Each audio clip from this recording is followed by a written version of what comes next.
Hujan yang mengguyur kota Palembang pada Jumat malam mengakibatkan debit air di anak sungai Bendung meningkat. Selain itu juga kondisi ini mengakibatkan banyak ditemukan tumpukan sampah di sekitar lokasi anak sungai Bendung yang telah sengaja dibuang oleh warga. Anton, salah satu warga mengatakan tumpukan sampah ini sudah sering terjadi di anak sungai Bendung, namun hingga saat ini belum ada upaya penyelesaiannya.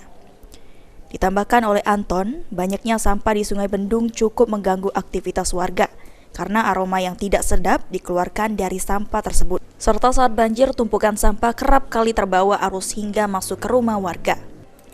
Emang sering kayak terjadi penumpukan sampah? Sering. Ini udah 15 hari berjalan. 15 hari. Belum ada penyelesaian ya, Kak. Terganggu dah Kak kita dengan adanya penumpukan sampah kayaknya? Jelas terganggu, Kak. Karena kita takutnya itu kan satu, kalau diangkut kan dia kan busuk bau. Satu. Yang kedua, di areal ini ramai anak-anak. Nah, jadi dia kalau dia bau kan jelas polusi. Dan yang keduanya apabila hujan lagi, lebat, durasinya 1 jam aja banjir. Nah, di waktu banjir sampahnya masuk ke rumah-rumah warga.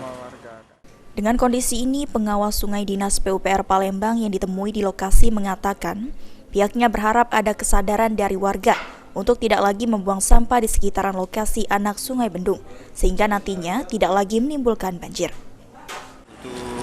Pada sampah yang sangat ini, beberapa hari yang lalu hujan, jadi sampah-sampah dan ini semua keluar dari yang anak-anak sungai kecil. Waktu hujan deras, nah mereka keluarlah tempat sekop di sini.